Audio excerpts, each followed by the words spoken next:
Good morning and welcome to this week's recruitment discussion. This week it's going to be slightly different to normal. This week we're joined by Christy, the founder and MD of Thrive. Christy has over 16 years of recruitment experience in marketing. Has been the director of marketing and communication for the international zone for Robert Half, and then 3 years ago ventured into our own business, helping companies in the UK, the States, Europe, and abroad develop digital inbound marketing strategies that deliver more ROI, more customer and more tangible business opportunities. But as always, we're going to have a look at some stats to see why we should be looking at marketing in the first place. 79% of all job seekers use social media in their job search last year, according to Job Description 2021. 86% of HR professionals say recruitment is becoming more like a marketing job. That came from Glassdoor. 46% of recruiters actually see their job as marketing. 1 in 10 hires came out of social media.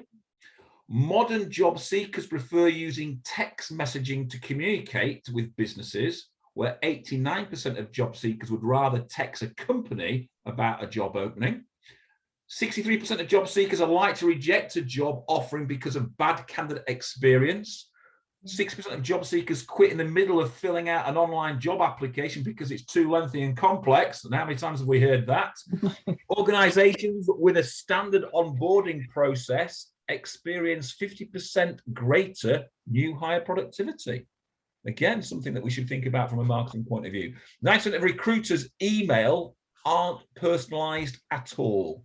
And job listings that include a salary range got 75% more clicks than job listings that don't. And how many times I keep seeing that on LinkedIn? Should we put a salary in or not? Yes, we should.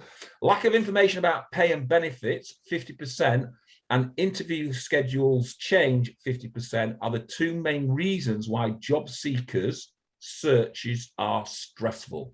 So you could say, looking at the reports that were pulled out of several companies over 2021, point directly that marketing should be one of the priorities for all agencies. If it's not, then we've got to start to think why it's not, because we've got to start to think of the impact that we can create on the capability to attract candidates, procure clients, but attract and retain staff. And that's what we're going to sort of look at today. So, as always, I'm joined by the Jump team. So I've got Heather and Dave. Paul is somewhere on a train heading towards Scotland. We're going to use Christy as the font of all knowledge for marketing. What she's going to do is she's going to reveal 10 questions that every recruitment leader should know and ask their department, but probably don't know. Now, Christy's writing an ebook, and this will probably have about 50 questions in, so it'll be worth trying to get hold of that at some point. But before we jump into the first 10, or the first part of the 10, Chris, I've got a quick question for you. Marketing, is it all that? Well, you just rambled off a very long list of statistics that makes one think that, yes, it is all that. I think in a nutshell on that is gone are the days that marketing is a radio advert or a bus or a tube or a classified ad. And the advent of digital marketing, the advent that you actually can track marketing performance and review those KPIs and see where it's contributing to your greater business goals, means that absolutely it's all that. And really, if done well, it should be hand in hand with your recruitment consultant and BD teams, and should actually be a profit center. It should be driving revenue to the business as well. So yeah, I'd say it is all that. Good.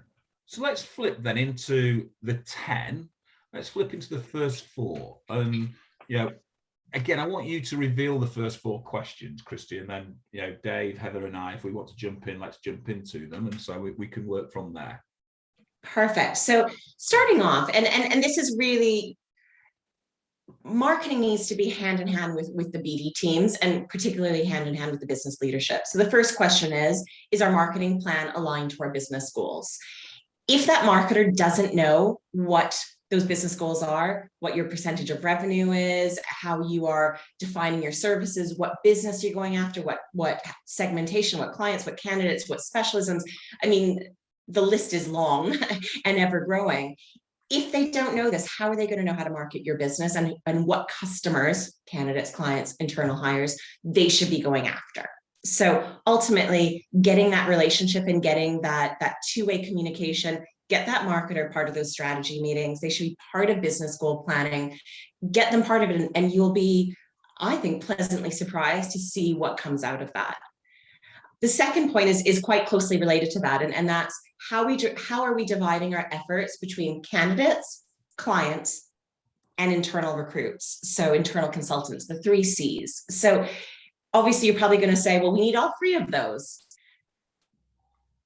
but you probably need them in different measures, and you may disagree with me, but ultimately the reason for this is if you take 100% of your time and 100% of the marketer's time, what amount should they be focusing on candidates, clients, or internal consultant recruitment, internal recruiters to come onto the team? And it should be something like 60% candidate, maybe in this market, 30% client, 10% internal recruit. Or it might be 20% candidate, 50%, whatever that might be. And it doesn't have to be static. That could be changing monthly or preferably quarterly. But if they actually know what are the different levers, it's a supply and demand thing, right? If they actually know what is going to move the dial, get you more business, doing more candidates, more clients, they can target their efforts and focus their efforts on those channels and those initiatives that are going to bring back to the business what you need to grow. So next one up is, if you are anticipating business growth, let's say your goal is for next year, 20%, 50%, 100% growth, is the marketing budget sufficient to secure those 3 C's required to achieve this? So again, this goes back to, is marketing all that? Absolutely. Marketing should be able to tell you what acquisition they've achieved. So what candidates they've received CVs from, what clients you've received inbound inquiries from, what internal recruits have applied for jobs, and is our marketing budget sufficient to achieve those numbers that you as a business need to grow the business? So again, that goes back to that, the business goals, and is marketing part of that discussion? They need to be, because they need to be able to address the marketing needs and therefore the budget needs to help achieve that. I'm going to pause there for a minute. I have a fourth before we move on, but what's your reaction to that, Jump team? Is this what you're hearing from your clients? I've got a question to ask rather than budget. I've got a question on dividing your effort between candidates, clients, and internal consultants. When we start to say marketing, we should divide our efforts. Rather than being the flippant answer, it should be a third, a third, a third. Where do you think the actual main effort should be of a company, where they should actually put their effort into their marketing? Yeah, it completely is different by company, is the answer. So ultimately, you need to find out, in this market right now, probably a lot of people will say it's a candidate-driven market, that we need to do more candidate marketing, get more candidates through the door. But that also depends on what your client mix is. Are you getting the right job orders coming in? I think a lot of people are very busy with job orders, but are they the right job orders? Are they the right clients? Are they the right jobs that are in your specialism and that you're able to fill? If they're not, then maybe you need to be working on more client side marketing, or again, depending on what your internal consultant makeup is. Do you have 360 recruiters versus 180 recruiters? What is that mix? How are you going to get more clients or more candidates? If you can achieve that through your BD teams, or you have the inbound business coming already, marketing needs to be focusing on the area that you have that gulf of sorts, that you need to supplement it with additional inbound opportunities, candidates for clients. And that's where the business leader and business leadership team need to be quite laser focused. What do they need more of, candidates or clients? The third being internal hires. Christy, can I ask you, when you're running a recruitment business and you're fairly small and you're making that investment in marketing, maybe for the first time, on recruitment, it's very different selling contract than it is permanent. Are the marketing skills different in the people or the company that you hire when you're going to go for clients versus going to go for candidates? I don't think it's the marketing skills that are different, because you need to be looking at your channels. I think there needs to be an awareness. I'll explain channels in a moment, but I think there needs to be enough awareness to be able to understand what marketing techniques you would be doing for client versus candidate. So I'll go through them very quickly. You know, number one, full stop, database marketing. So I realize if you're a startup business, you may not have that established database yet, but if you've been in business for any length of time, you will likely have a database. And actually, I think that was our next question, was what percentage of our database are we engaging with regularly? That was my question number 4, because you've already acquired those, let's just call them customers. So candidates or clients as a collective, as a customer, you've acquired them at some point. You have this database, which in many cases can be quite massive. And I recognize that database may be dormant. It may be clients you've not spoken to for many years, or candidates, even worse, that obviously may have dated candidate records, etc. But they are sitting there, and chances are they could be, if reactivated, they could be great for the jobs you're working on now. So candidate or client focused, database should be your first port of call. Obviously, social media, I think everybody's quite knowledgeable of that. Social media is more of a branding activity, but it is quite consistent candidate to client. It's the same skill set. I think I could go into channel, but it's not necessarily different skill set for your marketer, but I think there's an awareness that needs to happen on what are the channels or what are the drivers that you can pull those levers to on when you are going after candidate or going after client.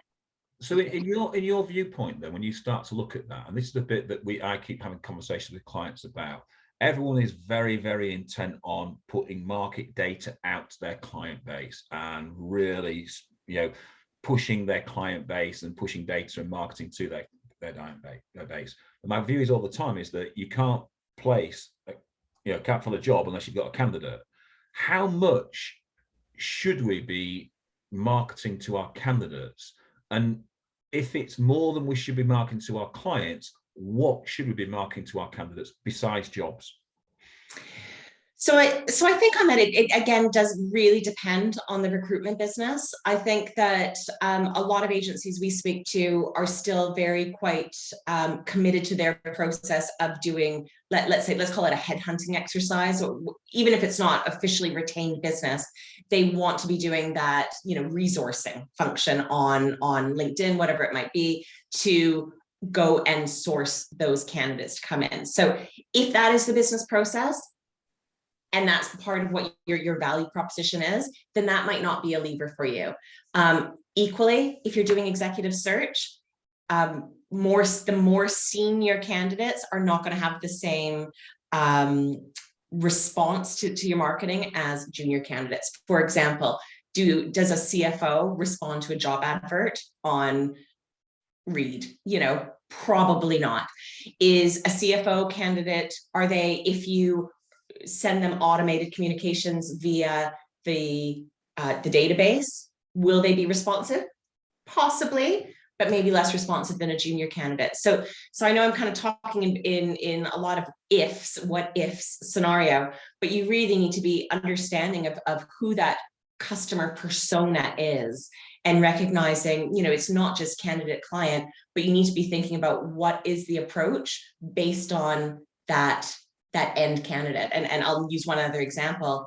A candidate who's a nursing candidate or a manufacturing or a construction candidate, you're going to be communicating with them very differently, again, than a CFO, somebody in banking, somebody, in a professional occupation. So there are a lot of variables, but that's what makes marketing so much fun, and recognizing that there is really a lot of strategy that needs to go into it. So I think one of the questions then that probably everybody that's on this call would want to hear is then, and marketing has this mystique sort of view for a lot of people. And the mystique is, how do you measure the return on investment on marketing that you've implemented it? Because sometimes it's almost invisible to the naked eye what you're actually getting back. Absolutely. And I think, unfortunately, the default that a lot of people turn to is just counting likes or shares on LinkedIn, which they're great. You know, I like getting likes or shares when I put my own content out. But in marketing, we'll sometimes use the expression, it's a bit of a vanity metric. It makes you feel better about your marketing, but you don't necessarily know if that's turned into actual business. However, marketing has so much analytics and data at its disposal now. So for those who may or may not know, there's Google Analytics. Google has a whole suite of analytics tools. There are, of course, social analytics. So there's a whole, really anything that has a technology platform would have an analytics side to it and a KPI reporting mechanism to it. And at the end of the day, what is a conversion? A conversion for me is somebody coming on the website, applying for a job, submitting a vacancy, applying for an internal recruiter job. And that should be our benchmark. That is the number one KPI we need to be going after. The rest of it contributes to that end goal, but that's the number one thing. How many CVs are we getting from marketing? How many inbound queries we're getting from clients that we can measure? I recognize that sometimes if they're going direct to the consultant, they have their established networks, it's a bit harder to measure that. But there's also some incredible tracking tools that clients, of course, are a little bit more prone to pick up the phone, use the phone number on the website versus submitting a form. You actually can have dynamic phone numbers on the website, so you can track the phone calls that are coming, inbound phone calls that are coming from marketing as well. So that really should be that end-to-end conversion point, has to be your holy grail that you're working towards. The other metrics contribute to it, but you have to factor in, they're just a contributing factor. They are not the end result of that holy grail KPI. So what you're saying is then that you are driving things into the traditional sales funnel, and the further down that sales funnel they get, the more the actual conversion then is onto the recruitment agent or agency. But your measurement is to actually get people to fill that funnel. Yeah, I think absolutely. I think we are still a ways away, and I don't think we'll ever get to the Amazon model of a conversion. You put a candidate in a basket and you press purchase. I don't think that's going to happen. But ultimately, recruitment or recruitment marketers should be able to, on the candidate side, drive a CV to the business. That would be a conversion. Or on the client side is either an inbound inquiry, you submit a vacancy, that I'd consider that a conversion. Or now we're getting a little bit more technical, but there's a way to be providing what I'd call a marketing qualified lead. So it's an indication that clients have had touch points over multiple, they've engaged with you over multiple touch points, and the aggregate of all those touch points would be a lead that the consultants can then be calling on. And that's the benefit of going after a warm customer versus something that would be a complete cold call, for example. And again, there's ways to track that in marketing. So you left that at number 4. What percentage of your database are you engaging with regularly? What are the next 3 then? Yeah, so on that subject of ROI, they kind of fall into that. So what KPIs are most important to you? And I've kind of already answered that in part of my response there. Is it really needs to be what you're trying to get out of your marketer is, to them, what constitutes that conversion. So are they focusing on the social media likes and shares? That's fine, but what else are they concentrating on, and looking at the wider channels they're utilizing? What metrics are meaningful to them? So that'll give you a really good indication. The next one is, how is social media contributing to ROI, and how do we know it's working? I mean, recruitment businesses and recruitment marketers, there is a disproportionate focus on social media. Some interesting stats to continue your stats, Howard, and maybe these aren't official stats, but these are anecdotal. What I see typically from recruitment businesses that are doing a lot on social media, still the amount of traffic that actually comes to the website from social media tends to be under 5%. I'd say 4 to 7 is probably average of the entire website traffic, 4 to 7%. And yet we're putting all of our eggs in that social media basket, and we don't know if it's necessarily moving the dial at the end of the day. So again, that question being, how is social media contributing to ROI, and what is that how does social media contribute to the wider acquisition strategy, candidate client acquisition strategy? And then the third one, again, is hand in hand, which are our three best performing channels. You know, again, recruitment leaders, I can't blame anybody for being overly focused on LinkedIn or social media, because that obviously for recruitment, that's an operational tool for us. We're using that, or recruiters are using that as part of your day-to-day, but it's not the only way that candidates are searching for jobs. The number one, here's another kind of random stat for you, is the number one place the highest percentage of searches, Google searches, when people start a Google search, job-related queries are the number one things that people are searching on Google. And yet recruitment businesses are ignoring Google and are focusing on social media. So you need that blend. Talk to your marketer. What is our channel mix? And how are we attracting those candidates and clients through the different channels or areas, programs? So there's lots of drive from the recruitment marketplace, and there's lots of companies out there driving how to grow your LinkedIn profile, how to grow your Twitter profile, etc., etc., etc. You know, why are people then putting so much importance on that, considering what you're saying is that, you know, between 5 and 7% of your marketing ROI comes out of that marketplace? Why are we very, very driven into social media and getting stuff out of social media? Yeah, I think there still is a place for it. So don't get me wrong. I think if you think of what channels are intended to do, I think social media becomes a really big point on obviously the personal branding, that company branding, and then that personal / company reputation. So when that consultant is engaging with their audience, or more so the consultant than even the business, but it gives them that gravitas, and that presence to be able to better perform their job. Or maybe I'll rephrase that, have more visibility so people will come to them. What I'm saying though is that we just can't put everything in that basket. We can't say that that is the only thing that we're going after, because at the end of the day, we might be on LinkedIn all day long, but are our clients, are our candidates on LinkedIn all day long? They're not. Their behaviors are just very, very different than ours. You know, I'll use that CFO, let's call that CFO being a client versus a candidate. That CFO is not sitting on LinkedIn all day. So why are we focusing all of our energy to try to attract that client or candidate via that channel when they might also be on, well, they're definitely on their email all day, or they may be performing searches online, they may be attending events, they may be responsive to digital advertising. It's just recognizing we need to always think of our customer and that persona of our customer and how they engage with media consumption, and specifically recruitment media consumption. And we need to tailor our marketing strategies to get the best out of them. So it would be remiss of me, because obviously there's a lot of people on this call.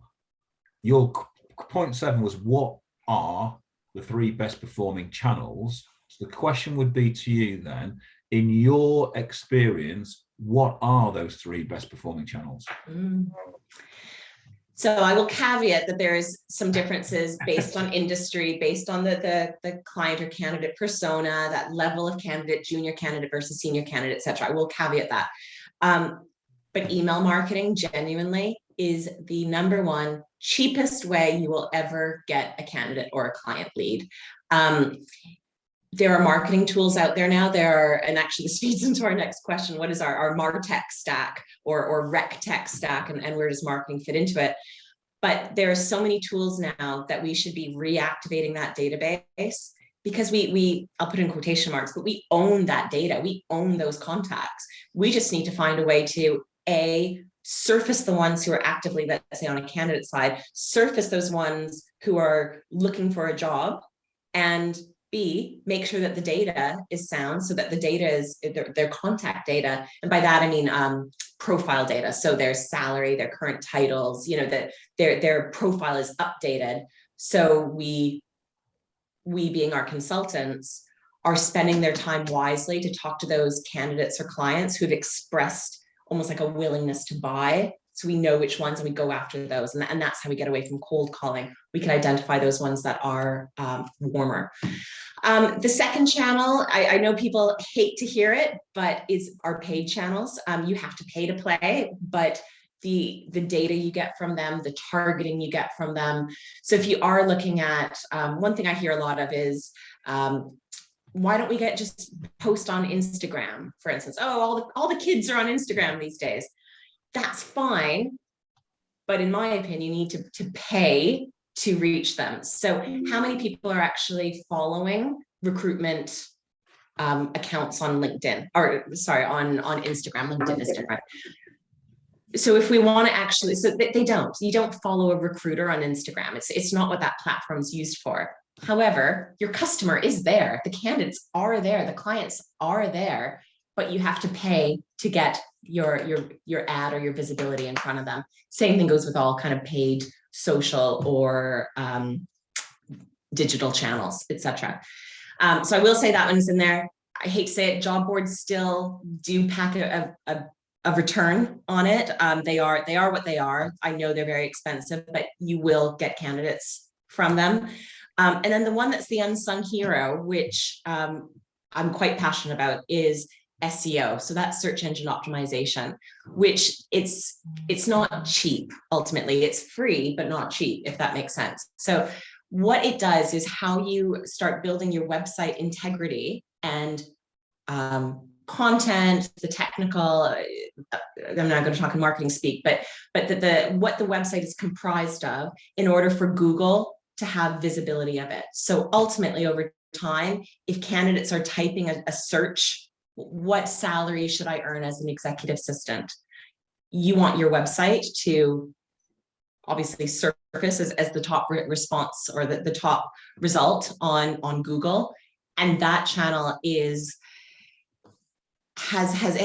a long burn, but with a lot of, it keeps growing. If the work you do now is going to benefit you in 3, 6, 12, 36 months down the line, because your website's building in its integrity. And that is a fantastic channel, which will pay dividends. It just takes a little while to get there.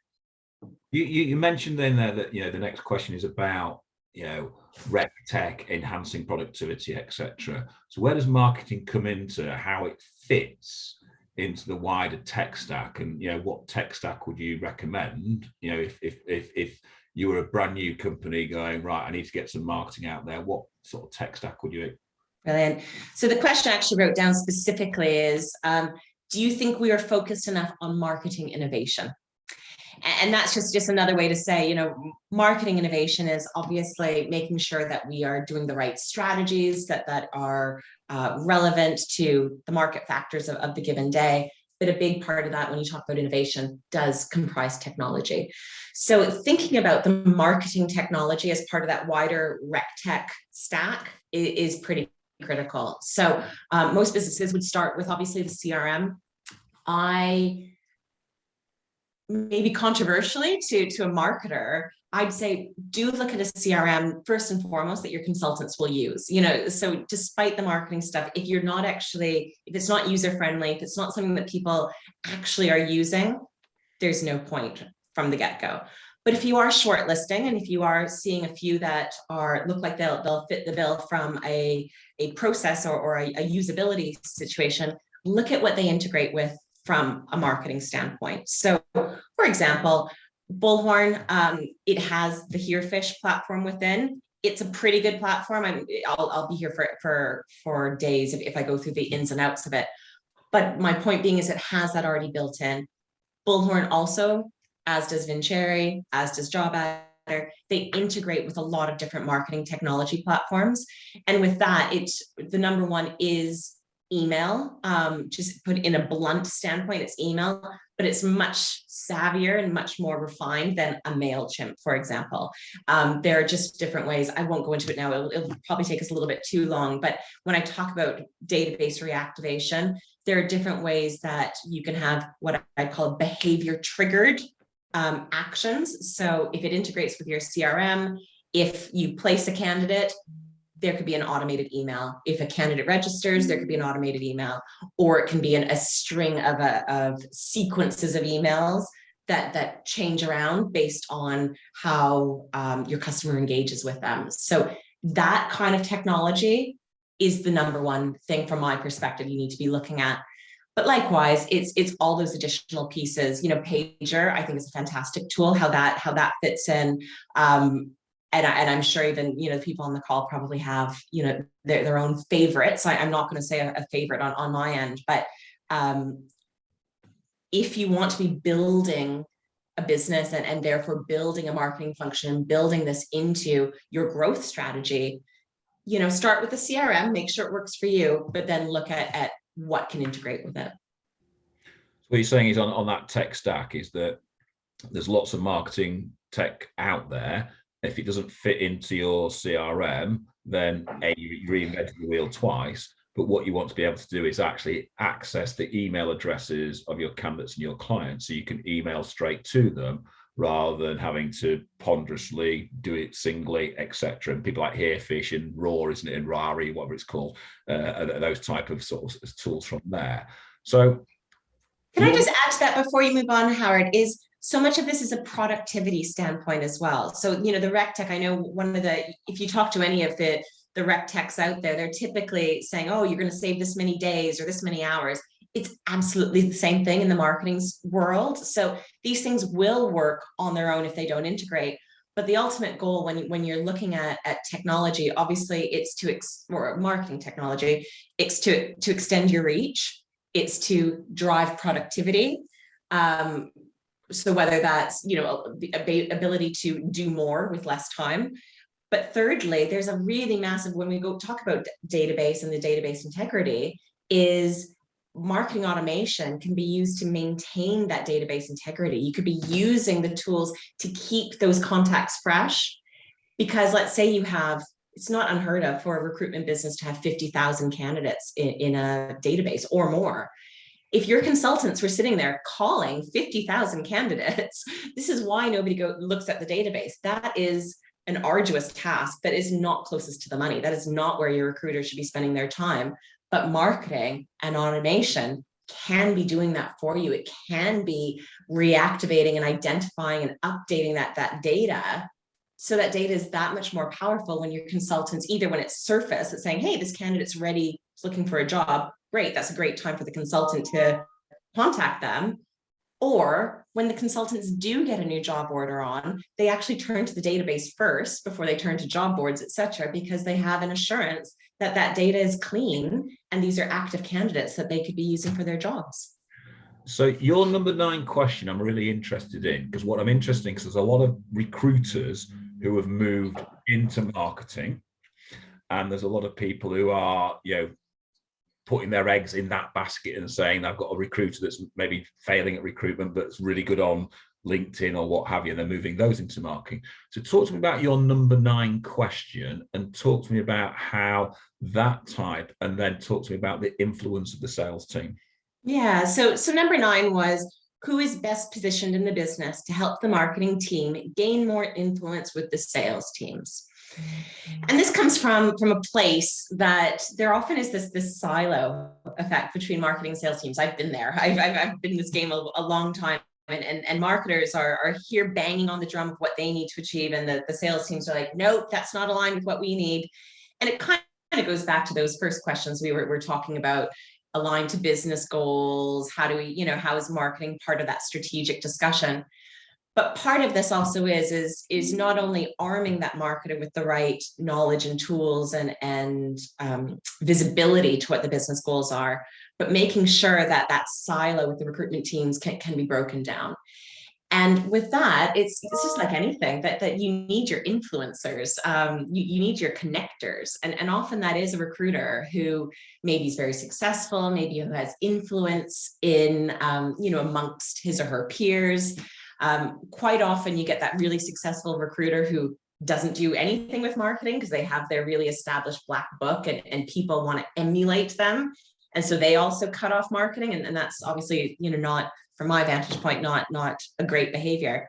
But if you get that recruiter who's bought in, who gets it, who sees the value, they could be such a tremendous catalyst for change and that change management, and bringing the wider business on that journey on what we can achieve if we really are married up together.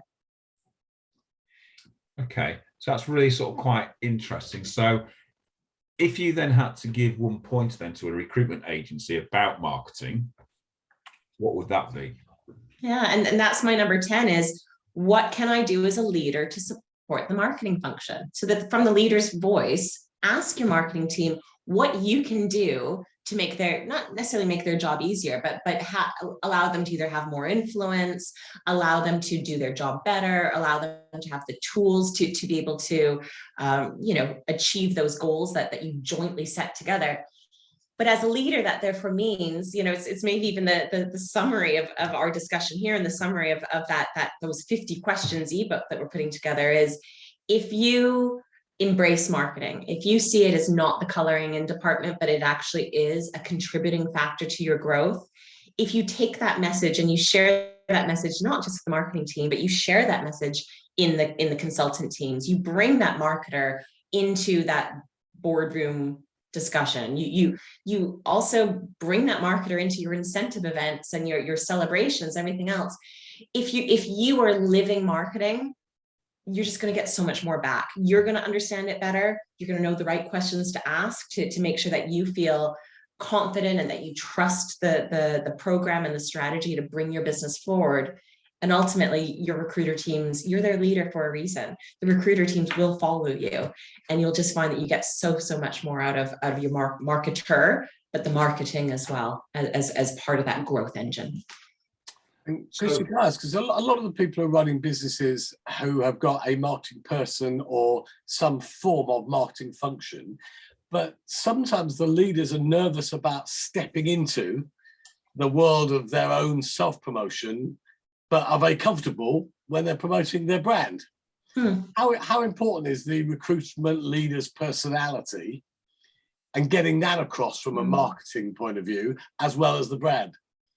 That's really interesting. And I do think that's a case-by-case situation based on, I know you had the webinar last week, I think it was last week, was about preparing your business for sale. So I think there are a lot of kind of strategic questions that business leader has to ask themselves on how much of the business is them being the front person for it and being that, that reputation driving force, and how much of it is the brand and the consultants that you need to be pushing forward as the actual, business drivers of the business. So I'm not going to answer you, Dave, unfortunately, because I do think it's a case-by-case scenario. But based on what your wider business goals are, there absolutely is a case on whether or not to be looking at that, what I call executive profiling. That's the official marketing term for it. And how do we raise the executive's profile based on what we want marketing to achieve, or what we want the business to achieve in 1, 5, 10 years time. Go on, Heather. Well, no, I was just going to say the other thing. I think, Christy, listening to you, it's fascinating listening to you. Thank you for sharing all of this with us and our audience. Is the other link to the webinar we did last week, Howard, is that piece about having a plan. So if the business and the business leader hasn't got a plan and a strategy and knows where it's going and what it wants to do, then it must be incredibly difficult as a marketing department to decide, all of the decisions that you're talking about and the questions that you're asking. It's just not possible if the business hasn't worked out what its strategy and its plan is, which is what Howard and I were talking about last week. And then linked to that is that ability to change. So some of the things that you're talking about need behavioural changes. And so I think there's a whole fascinating piece about, given all of the things that marketing can add and the value that it can add, but the organisation has to be willing and able to change and to change behaviour. And so I think there's some really interesting stuff around that. Absolutely. I think it goes back to that, where does the leadership sit in it? So where does the leadership treat marketing, but where is the leader also in, like you said, and obviously, a lot of the work that you were working with and Dave and Howard and Paul are working with your clients on understanding where the business is going. If you don't know that side of it, marketing will always just be spinning their wheels, or always just be doing a bit of social media posting. I think marketers, there might be some training elements. There might be some need to bring in some strategy. Obviously, that's what my business does. But I think if you share those goals with them and you say, this is what we want to achieve as a business, go away and create a marketing plan. And I'm a big one on that too. I'm a big one on making a plan, because otherwise you're always just doing a bit of stuff. You don't know what your goal is if you don't have a plan on what the end goal of marketing is. That if you create that, I think I hope that you'd be really pleasantly surprised with your marketers and what they, it might not be perfect, but they, what they're going to come to the table with. And then again, that's your goal as a leader, to help steer them and help bring them along that journey that they are supporting that business goal. Yeah. So do you think then there's a big difference between what some recruitment agencies are doing and what others are doing? Because lots of recruitment agencies are putting their eggs in that basket of growing their LinkedIn following, growing that sort of social media platform style, to compare to what you're saying is that, you're saying that, email campaigns are the cheapest and the most cost-effective way, followed by cost, pay-per-click type scenario, etc., followed by driving people into your website, which has nothing really to do with that. It has something to do with the social media side, but it's not the focus on that social media side.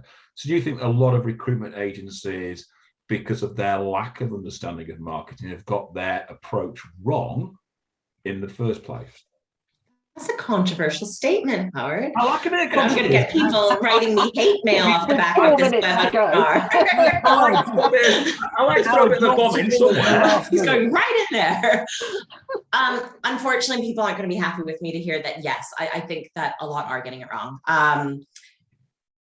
However, I think businesses need to know where they're at in their own growth and evolution, and they have to obviously look at what is at their disposal at any given time and what they're looking to achieve. So marketing is more than a coloring in department. I wouldn't still be here after all these years if it was, because I get very bored. It is constantly changing. It is very technical.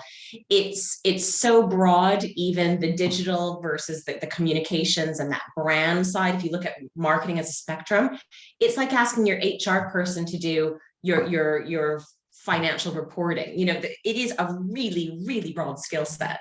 So I recognize the fact that depending on the size of your business, depending on your budget, you will have to make some decisions on who that marketer is. And even if you have a marketer, what skill sets they bring and what you can expect to achieve from your marketing.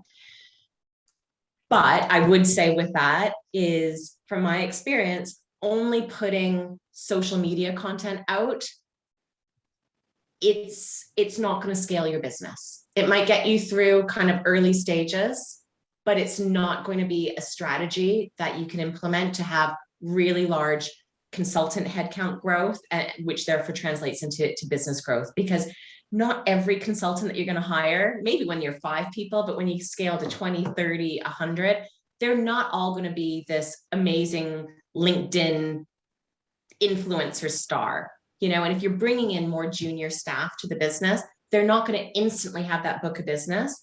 You need to be feeding them leads and feeding them business opportunities, which, by the way, is great for attraction and retention if you're feeding them business opportunities.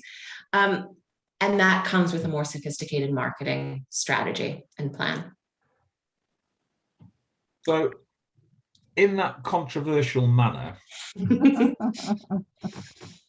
you should come on to more of our webinars, because I do like throwing the odd bomb here and there. In that controversial manner, what you're talking about is, when we talk about rec tech and we talk about the tech stacks that we're using, etc., what you're saying then is that our ability to actually communicate with our candidates and our clients is key. And the more we communicate with them, the more we will get back from them. The more you communicate with them in the right way, the more you'll get back from them. I was just going to come on to that and say, so what is the right way? Because I'm fed up of talking to recruitment agents and say, look, you post all your jobs, you post loads and loads of jobs, you're just switching 80% of the market off because they're not looking for a job, etc., etc. So what is the right way? What should people be posting in that? Because there's going to be a lot of people on this call that are in that element of social media. What should they be posting that would actually start to drive business towards them? Yeah. So to be honest, jobs do tend to actually get the best performance. I don't think it should be 100% everything has to be a blend. You have to think again, like if you have 100% of your posting activity, let's say you're doing 10 posts a month, and maybe you're doing more than that. Maybe you're doing 10 posts a week, but just as a nice round number. Of that 10 posts, 2 to 3 should have some kind of self-promotional aspect to it, some kind of sale aspect. Jobs might be part of that. Or they might be in addition to that. So say 2 to 4 between self-promotional and jobs. The other 6 should be about your reputation, things that are going to present you as a thought leader, things that are going to be engaging, content, if you've written content for a blog, things that are going to drive people back to your website. So it's not as simple as saying, oh, there's a magic recipe, but there needs to be a blend of, and also it's also how the algorithms read, or how the algorithms address your posts. So if a post gets lots of engagement, the algorithms are going to surface it so more people see it.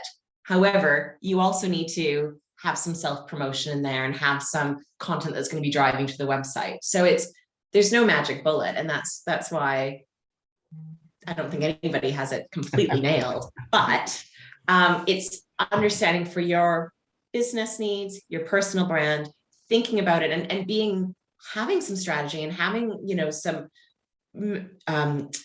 methodological thinking. I don't even know if I said that properly.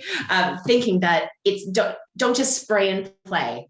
Have some thought that goes into your posting plan. Think about it. I'm again a big advocate of don't just post in a day, because you're going to spend so much time thinking about that post and getting the post done. It's a waste of your time. Give yourself, maybe it's you do it fortnightly, maybe you do it once a month. Think about putting what most of your social posts will look like. Plan them ahead, get them scheduled if you can. Doesn't mean you can't interact with, kind of new stuff that's coming out and being responsive, but at least you have a bit of a drumbeat that's going on from stuff that you've planned. And then it just puts more time. Again, this is a productivity point more than anything, and getting that into that habit of posting, which I know is a challenge for me, along with probably a lot of people on the call here. But putting that time aside and being a bit more strategic about what you're putting out there. Christy, it's been really enlightening and really much appreciated. There are 40 more questions that you could answer just from the 40 that you've got written, and I've probably got another 50 that we could sit on top of that as well. And I'm sure the guys it's interesting that the people on not one person's dropped off, which sort of says the interest has been high, which is really, really good. So thank you very much. Next week, though, we're going to look at creating culture of performance or well-being, and is it possible to have both? And that's a really good question that we get asked an awful lot about culture, performance, and well-being, what that looks like. So next week we're going to cover that. So Christy, once again, thank you very much. Heather and Dave, thanks for your input again. Thanks, Christy. Thank you. Thank you. Thanks for attending. We look forward to seeing you all again next week. Christy, much appreciated as always. Have a super week. See you next week. Bye. Pleasure. Thanks, everyone. Bye. Thanks, Christy.